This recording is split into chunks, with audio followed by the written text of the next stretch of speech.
Шинэ Баянгарын төлөө нэвтрүүлгийн энэ удаагийн дугаартаа хамт байгаа үзэгч та бүхэнд баярлалаа. Бид энэ удаагийн дугаартаа аймгийн ерөнхий боловсролын сургуулиудын багш нар сайн хичээл үйл ажиллагаа улсын зөвлөгөөнд аймгаа төлөөлөн амжилттай оролцсон талаар мэдээллийг онцолж байна. Хүлээн авч үзнэ үү?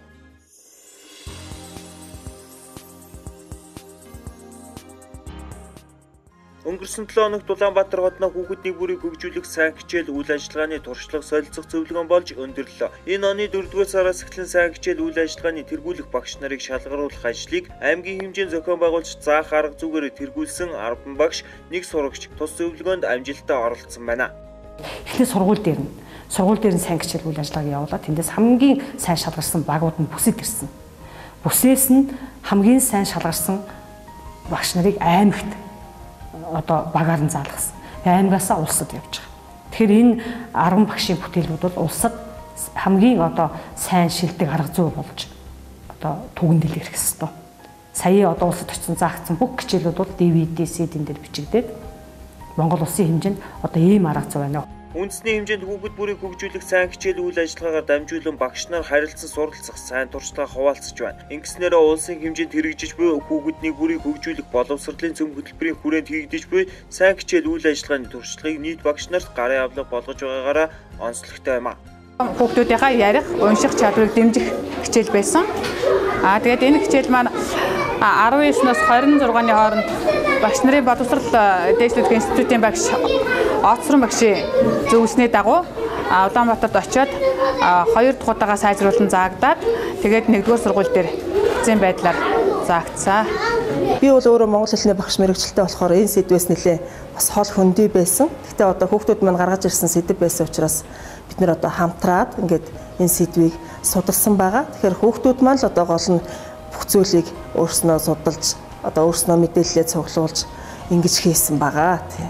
Сайн хичээл үйл ажиллагааны зөвлөгөөнөөр нийт 13721 сайн хичээл, 1547 сайн туршлага судалгааны үр дүнгийн сан бүрдэж, 13721 хичээлийн хилцүүлэг мэргэжлийн зөвлөгөөг 23885 багш, 574 заах арга зүйч мэргэжилтнүүдийн хүрээнд амжилттай явагдсан байна. Энд 312960 сурагч, 11820 эцэг эх, 451 орон нутгийн удирдлага сайн хичээл үйл ажиллагаанд оролцож ажиглалт хийн санал бодлоо солилцжээ.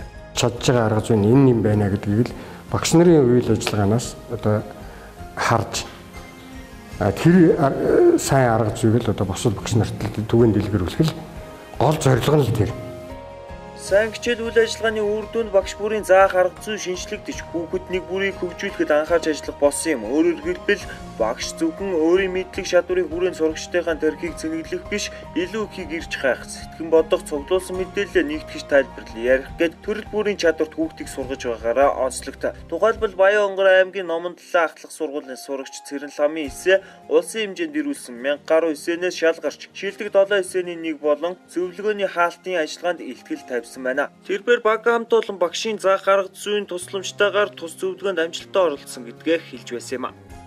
Хүний тэр сэтгэл дотор тэгээд яг энэ дотор юу байгаа гэж тэрийг төсөөлүүлдэг нь бол маш хүрдэг бид нарт бол. Тэр маш гоё өвөрмөц аргуудаар хичээл задаг нь гоё таалагддаг л та.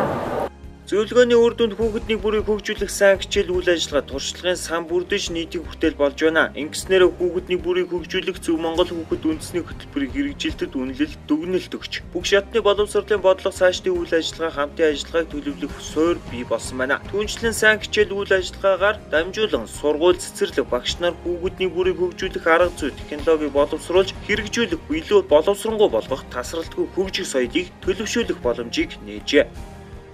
Хуучин бид нар бол зүгээр ямар нэгэн хөтөлбөрийн хэрэгжилт юмыг үзэхдээ тайлан ч юм уу бичиг цаасаар үзээд дүгнээд за энэ нь сайн хэрэгжүүлжээ тэр нь ингэж гэж дүгнэдэг байсан. Тэгээ энэ жилийн боловсрол шинжилгээ ухааны явуулж байгаа нэг шинэлэг бодлого бол орон нутгийн удирдлага, сум орон нутгийн удирдлагаар эсээгээр бичүүлээд энэ яаж мэдрэгдв гэдэг тэр мэдрэмжийг хүүхдүүдийг өөрсдийн бичүүлээд багш нарыг өөрсдийн бичүүлээд өөрөөр хэлбэл энэ хөтөлбөрийн хэрэгжилтийг эсээ бичлэгээр дүгнсэн гэсэн үг.